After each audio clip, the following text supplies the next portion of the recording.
sobre a redação, ou seja, sobre o texto dissertativo argumentativo, né? Primeira coisa, né? Devemos pensar o que não fazer nesse tipo de texto. O texto dissertativo argumentativo é um texto em que você deve colocar o seu ponto de vista sobre o tema e depois defender esse ponto de vista. Primeira coisa que não deve ser feito: colocar um ponto de vista sem defendê-lo. Ok? Então você tem que ter argumentos para justificar o ponto de vista que você está colocando naquele texto. Não devemos, de modo algum, usar linguagem oral, linguagem que usamos na fala, né? Ou seja, no texto não deve haver marcas de oralidade. Como assim? Tem gente que escreve assim, ó: o Brasil foi colonizado por Portugal e aí aconteceu tal coisa. Esse "e aí" é uma marca de oralidade. Então, o Brasil foi colonizado por Portugal, ponto. Em decorrência disso, aconteceu tal coisa. Então, tem que ter essa diferença entre fala e escrita, né? Cuidado com as marcas de oralidade na redação de vocês. Outra coisa que não devemos fazer é justamente usar a palavra coisa. A palavra coisa não significa nada. Então, por exemplo, se eu digo assim, a corrupção é uma coisa que tem destruído o Brasil. O que é coisa nesse caso? Então é melhor eu especificar, né? A corrupção é um ato, a corrupção é um crime que tem destruído o Brasil, né? Então, cuidado com palavras vagas. Coisa, algo, né? Não devemos colocar essas palavras no nosso texto dissertativo argumentativo. Mais uma ação que não devemos ter na nossa redação. Cuidado com os exemplos, né? Tem dois tipos de exemplos, né? Exemplos relativos a fatos e exemplos relativos a estatísticas. O que acontece? O pessoal costuma inventar estatísticas, né? Como assim? A maioria dos brasileiros sofre com tal coisa, sofre com tal doença. Onde você viu que a maioria sofre com isso? Será que está certa a sua estatística? Então não use estatística, né, sem fonte, e não invente estatística, porque o corretor ele vai saber. Ok? E sobre os exemplos de fatos, se forem fatos históricos, ok. Agora, cuidado ao usar como exemplos fatos que aconteceram na sua vida particular ou no seu bairro, né? Por quê? Vamos dizer que o tema da redação tem a ver com violência contra a mulher. E você tem um caso da sua vizinha que sofreu violência por parte do companheiro. Se você colocar na sua redação lá, um exemplo dessa violência contra a mulher, o que minha vizinha sofreu e tal. Quem vai ler? Será que ele conhece a tua vizinha? Não. Então esse exemplo não vai servir. Use exemplos de conhecimento geral. Correto? O caso de uma atriz que sofreu violência, o caso de uma pessoa famosa, até porque esse exemplo vai ter muito mais validade, né, para esse tema. Porque vai mostrar que mesmo uma mulher famosa, mesmo uma mulher que tem status, que tem dinheiro, não escapou desse tipo de violência. E aí você pode concluir que, se nem elas escapam, aquela mulher que vive, que tem uma renda baixa, que é anônima, não vai escapar também da violência contra a mulher. Então, use exemplos de conhecimento geral. Redação não é lugar para fazer manifestos e nem para expor seus sentimentos, né? Redação é lugar para argumentar com racionalidade. Então, nada de usar frases de efeito, colocar experiências pessoais. Não. Redação é racionalidade. Ok? ok? O texto dissertativo argumentativo, ele tem a sua argumentação baseada na racionalidade. E em vista disso, né, devo explicar para vocês também que não deve ser feita nenhuma apologia religiosa ou política na redação. Até porque dependendo de como você fazer isso, isso zera a tua redação. Então, por exemplo, eu gosto do partido tal, eu acho que político tal vai ser solução para os problemas do Brasil. Esqueça isso na sua redação, ok? Não faça apologia de partido político, guarde a sua ideologia para você, ok? A sua ideologia pode até aparecer na redação, mas não de maneira apologética, não de maneira explícita, né? Cuidado, redação não pode ser propaganda. E quanto à questão religiosa, que é até uma questão delicada, é o seguinte: texto religioso não é argumento. Então, por exemplo, se a redação, o tema é preservação ambiental, se eu usar o argumento de que a natureza tem que ser preservada porque Deus criou a natureza, esse argumento serve para o ateu? Não. Se eu usar o argumento de que Zeus criou os bosques, criou as florestas, e esse argumento serve para alguém que não acredita em Zeus? Não. Então, estritamente racional. Se eu disser, por exemplo, que a natureza deve ser preservada para o bem do próprio ser humano, porque se a natureza for destruída, o próprio ser humano que vai sofrer com isso, esse argumento serve para ateu, para evangélico, para umbandista, para católico e aí por diante. Então deve ser um argumento racional que qualquer pessoa de qualquer religião vá compreender e seja convencido, né? Porque o objetivo da sua redação é convencer o leitor de que o seu ponto de vista está correto. Convencer o leitor, porém você também não deve falar com o leitor, ok? Nunca fale com o leitor na redação de vocês. No caso, nunca fale com o corretor.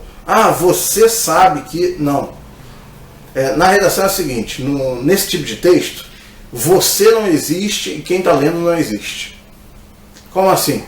Você nunca vai colocar aquele eu acho, né? Vocês já sabem disso, né?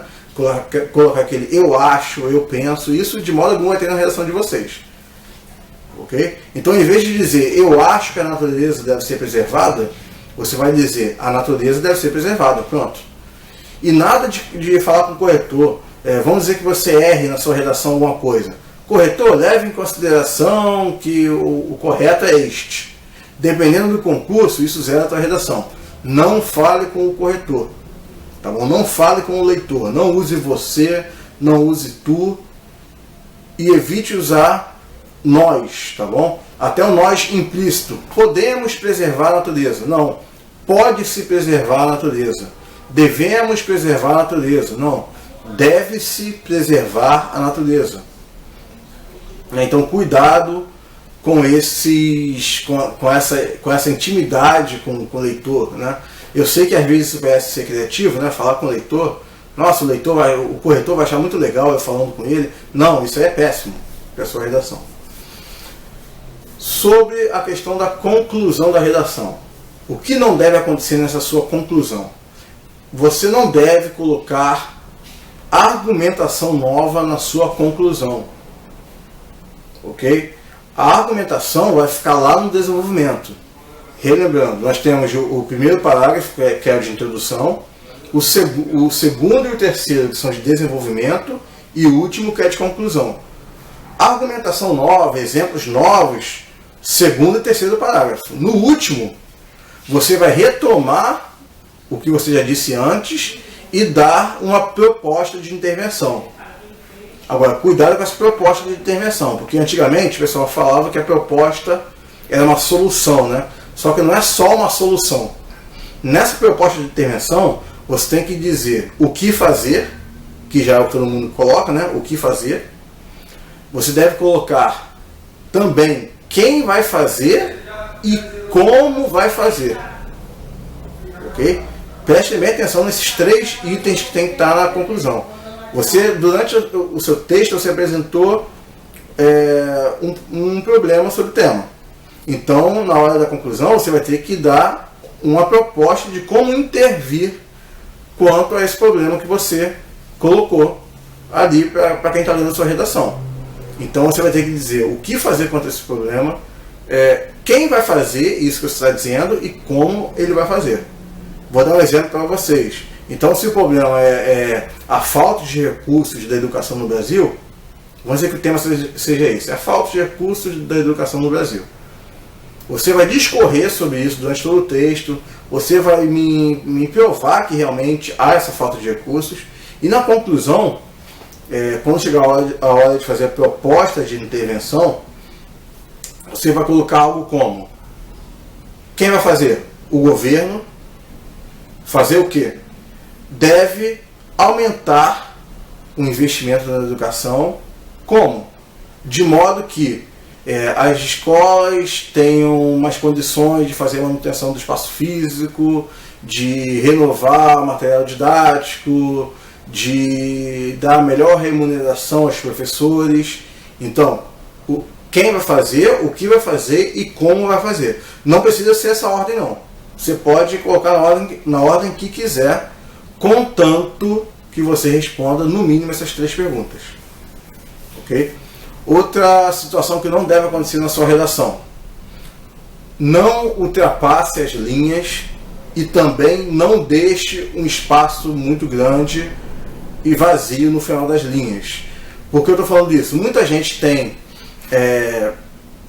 vergonha ou tem medo na hora de separar a palavra errada. Então, o que ele faz? Como a pessoa não quer separar a palavra de forma errada, ele ou deixa um espaço para botar a palavra inteira embaixo, aí deixa aquele espação na linha de cima, ou então ele coloca a palavra inteira e ultrapassa a linha. Não façam isso. Vocês vão separar a palavra. Como é que eu separo a palavra no final da linha? É igual quando você separa a sílaba. Correto? Você vai separar igual separa a sílaba. Então, cuidado com isso, que isso também conta. Tem gente que às vezes deixa quase metade da linha em branco. Não, isso não pode ocorrer. Quanto a título, é o seguinte: se o concurso de vocês pedir um título, você obviamente vai colocar, é obrigatório. Agora, se ele não pedir, ou seja, se o título não for obrigatório, eu recomendo não colocar. Ok? Porque você colocando vai ser algo a mais para te avaliarem. A não ser que você tenha um título muito bom na sua mente, um título que realmente vai fazer diferença. Se você colocar, você coloca. Tá bom? Agora, se você não tiver certeza quanto ao título, e ele não pediu para você colocar, é melhor que não coloque. Ok? Não é questão de ser errado você colocar, caso ele não peça. É questão de precaução. Ok? Quanto ao número de parágrafos, 4 parágrafos. É melhor nem menos nem mais que isso. Essa seria uma medida ideal. 1 parágrafo de introdução, 2 de desenvolvimento e 1 de conclusão. Cada parágrafo deve ter no mínimo 4, no máximo estourando 8 linhas, né? 7, 8 linhas. O ideal é 5. O ideal é que cada parágrafo tivesse 5 linhas, né? Aí você me pergunta, por que 2 parágrafos de desenvolvimento, né? Porque é o seguinte: eu falei que o texto dissertativo argumentativo, o centro dele não é só o seu ponto de vista, mas também a sua argumentação. E aí tem um perigo. Tem gente que fala assim: eu encontrei 10 argumentos muito bons. Não faça isso. Você vai pegar esses 10 argumentos e vai escolher os 2 mais importantes. Por quê? Cada parágrafo de desenvolvimento vai ser sobre um argumento que você escolheu. Se você escolher 3 argumentos, aí vão ser 3 parágrafos de desenvolvimento. Eu recomendo você escolher 3 quando for um concurso que ele pede, por exemplo, 30 linhas, 35 linhas de texto. Porque aí você coloca 3 parágrafos mesmo de desenvolvimento. Agora, se ele pedir 20 a 25, escolha só 2 argumentos que você saiba falar sobre eles, que você tenha segurança de que você vai conseguir fazer um parágrafo inteiro sobre esse argumento, né? Escolhe 2 argumentos desses e coloca na sua redação. Ok? Nada de colocar muita informação sem que você saiba explicar essa informação para quem está lendo a sua redação. Você não é julgado pelo que você não coloca. Você é julgado pelo que você coloca e não explica. A questão da introdução. Eu comecei de baixo para cima, falei de conclusão primeiro, né? Falei de desenvolvimento, agora eu vou falar da introdução, né?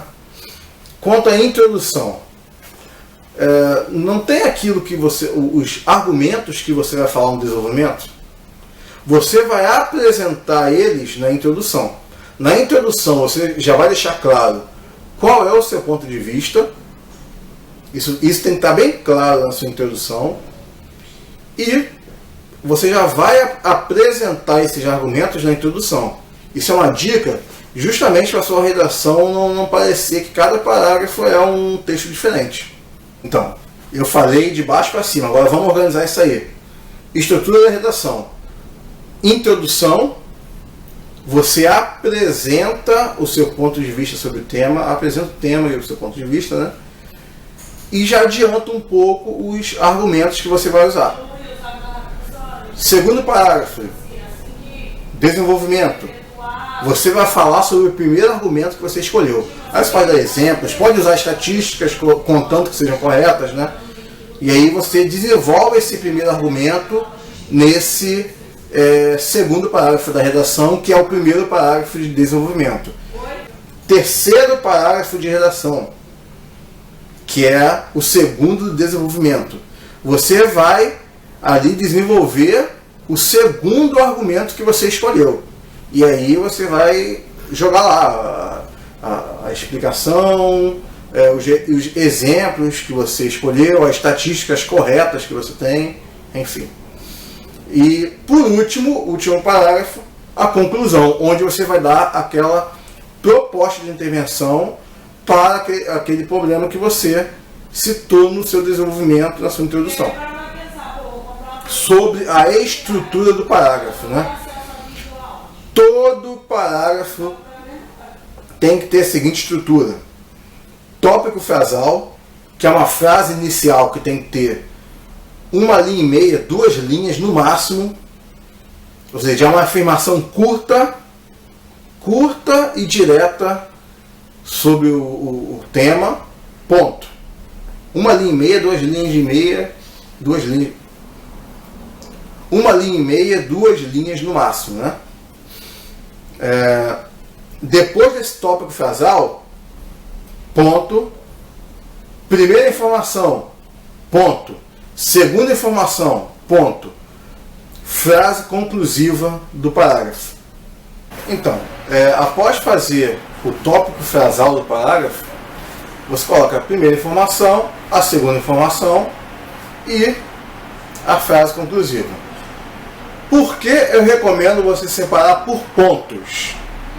Justamente para você não embolar as informações. Às vezes o cidadão escreve 3 linhas, 4 linhas sem um ponto, ou seja, 4 linhas tudo num período só.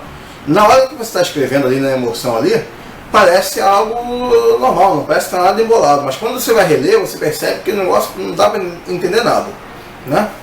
Então, eu recomendo que você separe as ideias por ponto. Mas, professor, não tem o risco de eu separar as ideias por ponto e ficar muito separado, né? Cada frase fica muito separada? Para isso existem os conectivos. Então, se eu digo assim, ó, o homem deve preservar a natureza para o seu próprio bem-estar. Ponto. Eu depois quero dizer minha primeira informação, né? Depois dessa frase inicial, desse tópico frasal, eu quero dizer minha primeira informação.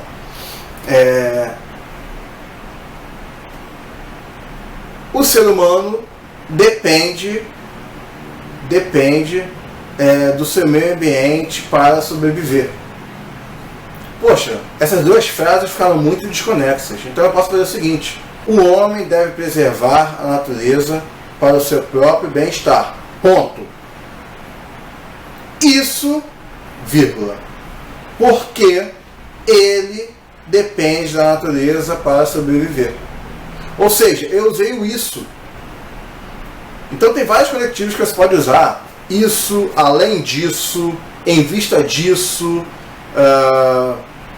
o portanto, no caso de uma frase conclusiva, portanto, o logo, ok? Então, dessa forma, desse modo, então você vai separar as informações por ponto, mas vai ligar elas pelo conectivo. Então, o esquema de um parágrafo organizado é esse. Separou por ponto, uniu por conectivo. Separou por ponto, uniu por conectivo. Ok? Então, esse é o segredo para fazer um parágrafo um pouco mais organizado. E é o que eu falei, evite colocar mais de 4 períodos no parágrafo. Tá bom? Se for inevitável, não tem problema. Mas siga aquela minha recomendação. Tópico frasal, uma informação inicial. Depois, primeira informação, segunda informação ou terceira informação, se precisar. Todas essas informações comprovando aquela frase inicial. E uma frase conclusiva, né? Que é até opcional, né? Depende do seu objetivo ali naquele parágrafo. Ah, mas, poxa, na introdução vai ter isso, no desenvolvimento vai ter isso, na conclusão vai ter isso? Sim. Só que você vai adaptar essa estrutura do parágrafo à função desse parágrafo. Então, por exemplo, na introdução, o seu tópico frasal pode ser o seu ponto de vista sobre o assunto. Simples e direto. E sem usar eu, né? Óbvio, né? Aquele exemplo que eu falei, né? Em vez de colocar penso que a natureza deve ser preservada, você coloca direto. A natureza deve ser preservada. Acabou. Então, na introdução, tópico frasal, seu ponto de vista sobre aquele tema. A primeira informação já pode ser uma referência ao primeiro argumento que você tem. Então, a primeira informação aí já pode ser uma frase curta que diz, sem explicar muito ainda, só apresentando o primeiro argumento. A segunda informação já pode ser uma frase curta em que você não explica ainda o segundo argumento. E uma frase conclusiva para dar aquela finalizada no parágrafo, né? No desenvolvimento, como isso vai ser feito? Um tópico frasal em que você retoma aquele primeiro argumento que você não explicou muito bem na introdução, né? Até que na introdução você só apresenta. E o restante do parágrafo, a primeira informação e a segunda informação, provando que esse argumento faz sentido, né? Convencendo o leitor que esse argumento aí faz sentido. E na conclusão, tópico frasal, retomando tudo que já foi dito na redação. Primeira informação pode ser uma primeira proposta de intervenção. Segunda informação pode ser uma segunda proposta de intervenção. E uma frase conclusiva. Então você vai adaptar essa estrutura do parágrafo às partes da redação. Ok? Por que eu estou explorando isso? Às vezes o aluno acha que é só botar introdução, desenvolvimento e conclusão. Não basta isso. Essa estrutura de introdução, desenvolvimento e conclusão, ela tem que ser espelhada dentro de cada parágrafo também. Ok? Então, essa é a estrutura dos parágrafos que vocês vão fazer. Professor, mas só pode fazer parágrafo assim? Não. Há outras estruturas que você pode usar. Só que essa estrutura é a estrutura básica. Correto? É aquela estrutura que não é aquela coisa genial que vai, nossa, esse cara é o maior escritor de todos os tempos. Não, mas é uma estrutura que vai te garantir uma boa nota, que vai garantir que o que você está fazendo está correto. Okay? Às vezes o aluno quer inventar demais, quer dar uma de Machado de Assis, eu vou escrever isso aqui, uma coisa genial. Cuidado, seja claro, não tente inventar muito.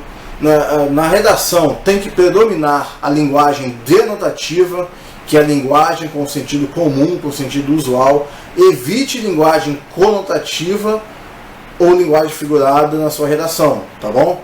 A linguagem conotativa ou figurada, ela é bem-vinda em poemas, ela é bem-vinda em outros tipos de textos literários, mas na redação, o muito uso dela pode ser prejudicial.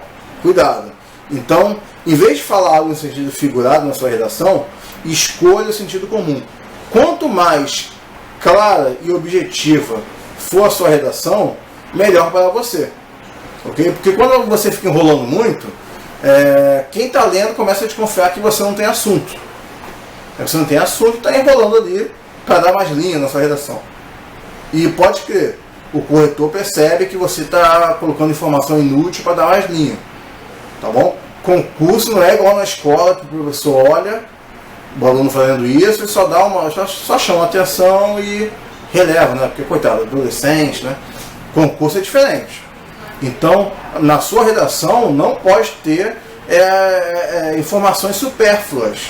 Tudo ali deve estar colocado com uma função argumentativa. Nada tem que ser colocado na redação à toa. Então, muito cuidado com isso. Cuidado com a escolha das palavras. Então, eu falei da palavra coisa, que a palavra coisa deve ser evitada. Cuidado com palavras muito vulgares. Ok? Porque, como eu falei, redação não é como se você estivesse falando com alguém. Então, cuidado com as palavras vulgares, cuidado com gírias, né? Isso nem precisava dizer, né?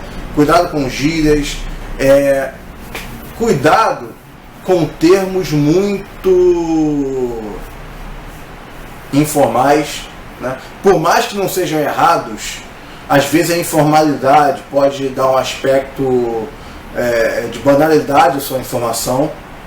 Okay? Então tentem usar um vocabulário um pouco mais apurado. E como você consegue um vocabulário assim? Lendo jornais, quer dizer, dependendo do jornal, né? Lendo jornais de prestígio, lendo literatura mesmo, lendo os grandes escritores, lendo assuntos científicos, lendo história sobre história, enfim, leia, né? Leia que você vai ganhar vocabulário. Eu falei agora sobre ler assuntos sobre história. Pô, o que história e geografia tem a ver com a redação? Quando você conhece história e geografia, você ganha bastante conteúdo para usar na sua redação como exemplo. Então, por exemplo, numa redação em que o tema envolve racismo, alguém tem um conhecimento maior sobre a escravidão no Brasil, vai ter muito mais conteúdo para argumentar sobre o racismo no Brasil.